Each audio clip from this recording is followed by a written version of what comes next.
अस्सलाम वालेकुम, मैं हूं इश्तियाक गोंदल। आप मेरा यूट्यूब और फेसबुक चैनल देख रहे हैं, देखने का बहुत शुक्रिया। बदकिस्मती से और बड़े अफसोस के साथ कहना पड़ रहा है कि जो पाकिस्तान की अंदरूनी सूरत हाल हो चुकी है, माजी में इसकी कोई मिसाल नहीं मिलती।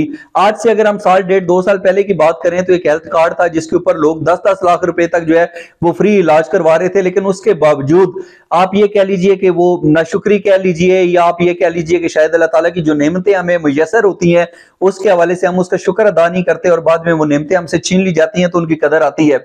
उस टाइम भी लोग सड़कों के ऊपर निकलते थे, उस हुकूमत के खिलाफ एहतजाज करते थे, लेकिन अभी पाकिस्तान की सूरत हाल ये है कि गंदा आटा तकसीम किया जा रहा है और उस गंदे आटे के हवाले से लोग शिकायत लगाते हैं और वो कहते हैं कि ये तो आटा खाने के काबिल नहीं है, इसके अंदर अजीब सी स्मेल आ रही है। बहुत सारे लोगों के इस हवाले से अपनी अपनी शिकायत का जो है वो इजहार कर रहे हैं, लेकिन इससे भी ज्यादा अफसोस की बात यह है कि वो गंदा आटा भी उनको खाने के लिए नहीं मिल रहा।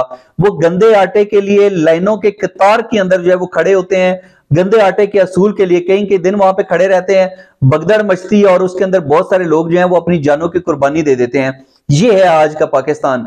लेकिन इससे भी ज्यादा एक तकलीफ दे जो अमर है वो ये है कि हम देखते हैं कि ये जो अफसरशाही है, ये जो सीएसएस तबका है, ये जो असिस्टेंट कमिश्नर्स डिप्टी कमिश्नर्स हैं, ये जो वीगो गाड़ियों के ऊपर घूम रहे होते हैं और नजायज तजावजात के नाम के ऊपर इनको जो गरीबों की रेडियां नजर आ जाती हैं उसको तो ये एक पल के अंदर जो है वो उलट पुलट कर रख देते हैं। लेकिन आटे के असूल के लिए कि एक आम आदमी की इस्ते नफ्स को मजरूह किए बगैर आटे की तकसीम को एक आम आदमी की दहलीज तक कैसे पहुंचाना है और एक बावकार तरीके से फ्री आटा कैसे देना है, इनके पास कोई मैकेनिज्म, कोई तरीकाकार नहीं है।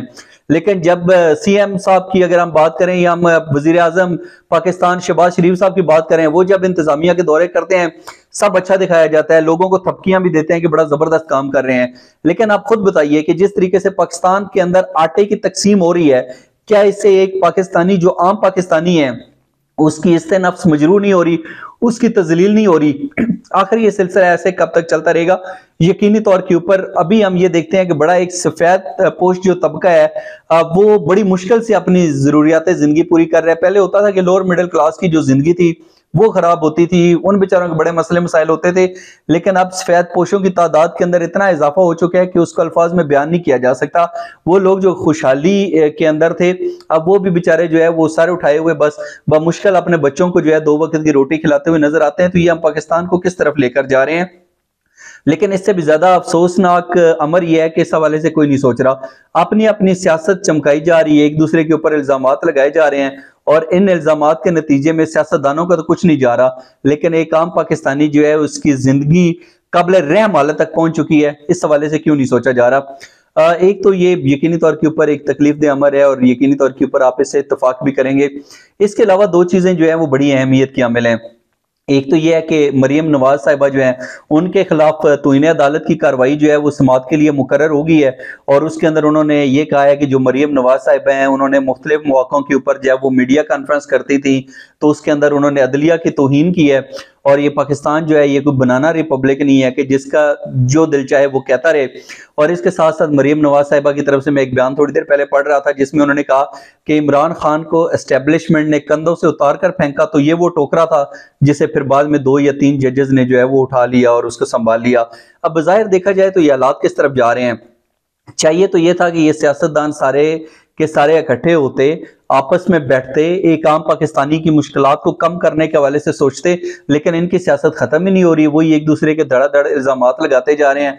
मतलब क्या है कि इससे ज्यादा क्या करना है, इससे ज्यादा क्या कमाना है, इससे ज्यादा आपको क्या शोहरत चाहिए, क्या इज्जत चाहिए, क्या इख्तियार चाहिए, क्या बावकार जिंदगी चाहिए? सब कुछ तो आप लाइफ के अंदर एंजॉय कर चुके हैं, लेकिन एक गरीब आदमी से कम कम उसके जो जीने का हक है, जो आज़ादी है, वो तो ना छीने। मुल्क को किस तरफ लेकर जा रहे हैं?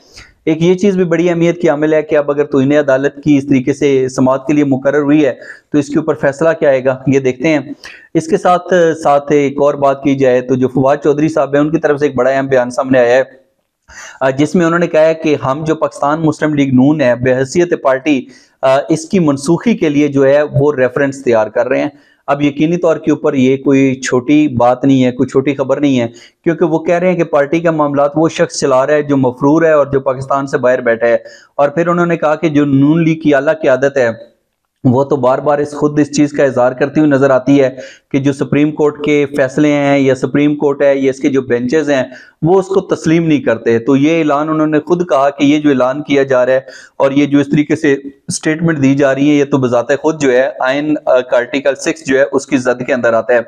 अब बज़ाहिर देखा जाए तो ये वो मामलात हैं, यानी कि जो पीडीएम है वो इमरान खान को किसी भी हद तक खत्म करने के लिए लगी हुई है। इमरान खान साहब जो हैं वो भी मुकम्मल तौर पे फैसला कर चुके हैं कि वो डरेंगे नहीं, झुकेंगे नहीं, पीछे नहीं हटेंगे, वो भी डट कर खड़े हैं। और इस सारी सूरत हाल के अंदर जो नुकसान हो रहा है वो एक कॉमन पाकिस्तानी का हो रहा है।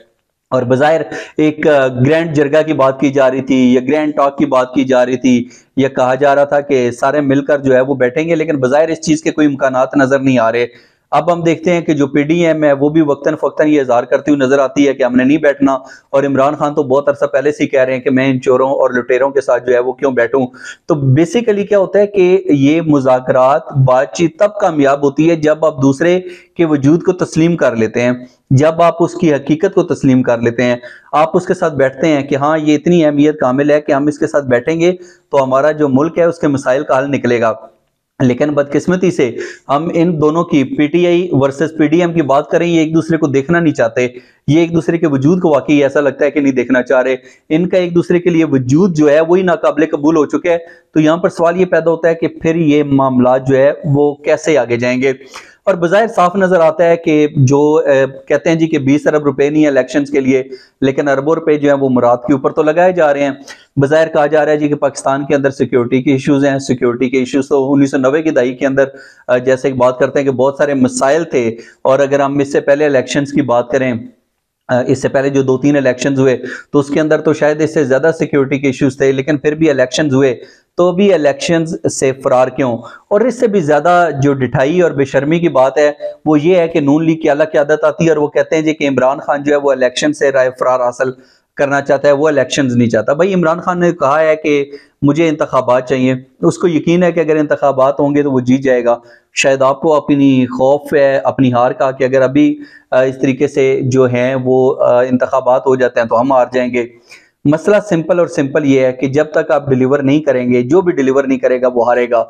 इस हवाले से कोई नहीं सोच रहा कि हम डिलीवर करके अवाम की जो सपोर्ट और हमायत है वो अपनी तरफ क्यों नहीं करते, लेकिन लटकाना है, पाकिस्तान को नुकसान करना है, एक आम पाकिस्तानी की जिंदगी को जो है तबाही के दाने पर लाकर पहुंचा देना है। लेकिन नहीं, बस इनके नजदीक जो है ये जो रुतबे हैं, ये जो ओहदे हैं, ये जो प्रोटोकॉल्स हैं, ये जो आदत पड़ी हुई है, ये सबसे अहम है। लेकिन सवाल ये पैदा होता है कि आखिर ये सिलसिला कब तक यूं ही चलता रहेगा और एक गरीब आदमी, एक आम पाकिस्तानी की जिंदगी जो है वो कब तक यूं ही तबाही के दाने पर खड़ी रहेगी। इस हवाले से अपना कीमती फीडबैक जरूर दीजिएगा। आज का व्लॉग देखने का बहुत शुक्रिया। अपना ख्याल रखिए। अल्लाह हाफिज।